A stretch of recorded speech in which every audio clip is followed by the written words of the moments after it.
2026 में मकर संक्रांति और शततिला एकादशी का एक साथ होना बहुत ही शुभ और दुर्लभ संयोग है। चूंकि एकादशी भगवान विष्णु को समर्पित है और संक्रांति सूर्य देव को, इसलिए इस दिन के नियम थोड़े खास हो जाते हैं। यहाँ आपके लिए पूरी जानकारी दी गई है, क्या खाएं और क्या न खाएं। खान पान के नियम। इस साल 14 जनवरी को एकादशी होने के कारण चावल और अनाज, गेहूं, दालें खाना वर्जित है। मकर संक्रांति पर खिचड़ी खाने की परंपरा है, लेकिन एकादशी के नियमों का पालन करना अधिक महत्वपूर्ण माना जाता है। तारांकन क्या न खाएं। तारांकन चावल और खिचड़ी। एकादशी के दिन चावल खाना पूरी तरह वर्जित है। भले ही संक्रांति हो, इस दिन खिचड़ी खाने से बचें। तारांकन अनाज। यदि आप एकादशी का व्रत रख रही हैं, तो गेहूं और अन्य अनाज भी न खाएं। तारांकन क्या खाएं। तारांकन तिल का प्रयोग। चूंकि यह शततिला एकादशी है, इसलिए इस दिन तिल का 6 तरह से उपयोग स्नान, उपटन, तर्पण, हवन, दान और भोजन बहुत फलदायी है। आप तिल गुड़ के लड्डू खा सकती हैं। तारांकन फलाहार। साबूदाना खिचड़ी, बिना अनाज वाली कुट्टू, राजगिरा, फल, दूध और मेवे खाएं। तारांकन सेंधा नमक। भोजन में साधारण नमक की जगह सेंधा नमक का प्रयोग करें। ग्रेटर देन सुझाव। आप संक्रांति की पारंपरिक खिचड़ी 15 जनवरी गुरुवार को पारण के समय या उसके बाद खा सकती हैं। Greater than. दान क्या करें। एकादशी होने के कारण 14 जनवरी को चावल का दान करने के बजाय आप इन चीजों का दान करें। तारांकन तिल और गुड़ सबसे उत्तम। तारांकन काले कंबल या गर्म कपड़े। तारांकन मूंगफली और रेवड़ी। तारांकन खिचड़ी की सामग्री। आप खिचड़ी का सामान चावल, दाल निकालकर रख दें और उसे 15 जनवरी को दान करें। सुहाग कुंडा कैसे बनाएं और भरें। मकर संक्रांति पर सुहागिन महिलाएं अपनी सास या नंद को सुहाग का सामान भेंट करती हैं, जिसे सुहाग कुंडा भरना कहते हैं। आवश्यक सामग्री। तारांकन बर्तन। एक स्टील या मिट्टी का कुंडा बर्तन। प्लास्टिक का प्रयोग न करें।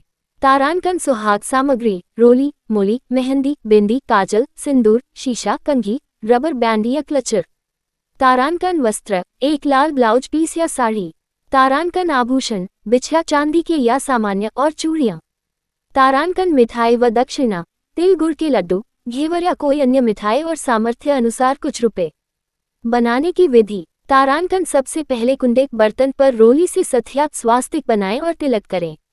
तारांकन कुंडे में सबसे नीचे ब्लाउज पीस या साड़ी रखें। तारांकन उसके ऊपर सुहाग की सारी सामग्री, चूड़ी, बिंदी, बिछिया आदि सजाएं। तारांकन ऊपर से तिल के लड्डू या मिठाई रखें। तारांकन अंत में दक्षिणा रखें और हाथ में जल लेकर कुंडे के चारों ओर 2 बार घुमाकर मिनसकर अपने से बड़ों सास, नंद या ब्राह्मणी के पैर छूकर उन्हें भेंट करें। एक विशेष बात, चूंकि 14 जनवरी को बुधवार है और बुधवानी का कारक है, इसलिए इस दिन मीठा बोलें और किसी का दिल न दुखाएं। क्या आप एकादशी व्रत की पूजा विधि या शुभ मुहूर्त के बारे में और जानना चाहेंगी? आज बुधवार 14 जनवरी 2026 को मकर संक्रांति के साथ साथ शततिला एकादशी का बहुत ही शुभ संयोग बन रहा है। सुहागिन महिलाओं के लिए सुहाग कुंडा, सौभाग्य संवर्धन और एकादशी व्रत दोनों का महत्व इस दिन दोगुना हो गया है। यहाँ इन दोनों व्रतों की संपूर्ण विधि और शुभ मुहूर्त दिए गए हैं। मकर संक्रांति एवं सुहाग कुंडा मुहूर्त 2026। मकर संक्रांति के दिन सुहागिन महिलाएं अपने सुहाग की लंबी आयु के लिए सुहाग कुंडा या सुहाग सामग्री का दान करती हैं। संक्रांति पुण्यकाल सुबह 7:15 से शाम 5:45 तक। महापुण्यकाल दान के लिए सर्वश्रेष्ठ सुबह 7:15 से सुबह 9 बजे तक। सुहाग सामग्री बांटने का समय दोपहर 12:10 से शाम 4:30 के बीच। चर लाभ और अमृत के चौघड़िए में। सुहाग कुंडा विधि। स्नान। सुबह तिल मिले हुए पानी से स्नान करें और नए या साफ वस्त्र पहने। पूजा। सूर्य देव को अर्घ्य दें और माता पार्वती व शिव जी की पूजा करें। सामग्री। एक मिट्टी के कुंडे, मिट्टी का पात्र या टोकरी में सुहाग की 14 सामग्री रखें, जैसे चूड़ी, बिंदी, सिंदूर, मेहंदी, शीशा, कंघी, महावर, बिछिया आदि। दान। इस कुंडे को अपनी सास, नंद या किसी सुहागिन महिला को बायना निकालकर पैर छूकर भेंट करें। नियम। इस दिन सुहागिनों को तिल और गुड़ का सेवन करना चाहिए और 14 की संख्या में किसी भी वस्तु का दान करना शुभ माना जाता है। शततिला एकादशी व्रत विधि। 14 जनवरी 2026 को ही माघ मास की शततिला एकादशी भी है। इस दिन तिल का 6 प्रकार से उपयोग करने का विधान है। एकादशी तिथि प्रारंभ 13 जनवरी 2026 को रात 9:30 बजे से। एकादशी तिथि समाप्त 14 जनवरी 2026 को रात 11:20 तक। पारण व्रत खोलने का समय 15 जनवरी को सुबह 7:15 से 9:20 के बीच।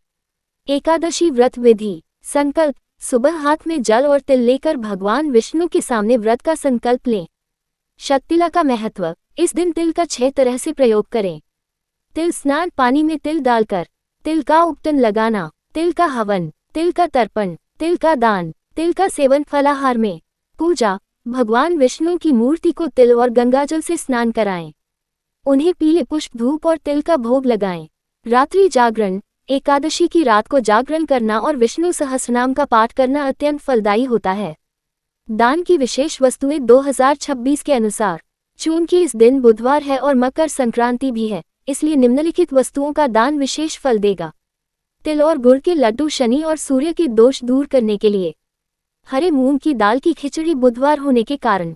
गर्म कपड़े और कंबल। नोट। एकादशी और संक्रांति एक ही दिन होने के कारण जो लोग एकादशी व्रत रख रहे हैं उन्हें खिचड़ी का दान तो करना चाहिए, लेकिन स्वयं अन्न चावल दाल ग्रहण नहीं करना चाहिए। वे केवल तिल और फलों का सेवन करें। क्या आप चाहते हैं कि मैं आपके लिए शक्तिला एकादशी की व्रत कथा या मकर संक्रांति की आरती यहाँ लिखूं? ठीक है, सीधे मुद्दे पर आते हैं। 14 जनवरी 2026 मकर संक्रांति एकादशी।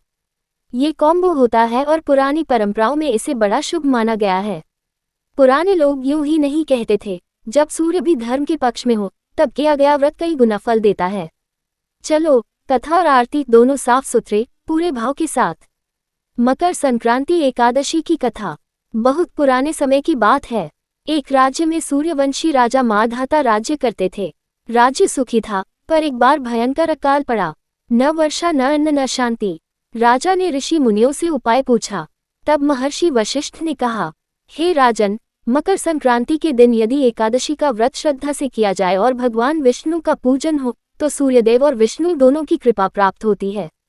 राजा ने पूरे विधि विधान से एकादशी का व्रत रखा, तिल गुड़ अन्न का दान किया, सूर्यदेव को अर्घ्य दिया और विष्णु भगवान की पूजा की। फल क्या हुआ? अगले ही समय वर्षा हुई, खेत लहलहा उठे और राज्य में फिर से समृद्धि आ गई। उंगली से दाहिनी ओर इशारा। तभी से मान्यता है कि मकर संक्रांति पर एकादशी का व्रत पापों का नाश करता है, सूर्य दोष शांत करता है और जीवन में स्थिरता व उन्नति लाता है। सीधी बातें व्रत रीसेट बटन जैसा है। मकर संक्रांति एकादशी का महत्व छोटा लेकिन काम का। सूर्य उत्तरायण में प्रवेश करते हैं, सकारात्मक ऊर्जा बढ़ती है। विष्णु पूजा, सूर्य पूजा कर्म और भाग्य दोनों मजबूत। तिल गुड़ दान ग्रह शांति पुण्य। पुराने शास्त्र कहते हैं इस दिन दिया गया दान अक्षय फल देता है। श्री विष्णु जी की आरती एकादशी विशेष। ओम जय जगदीश हरे। स्वामी जय जगदीश हरे। भक्त जनों के संकट, दास जनों के संकट क्षण में दूर।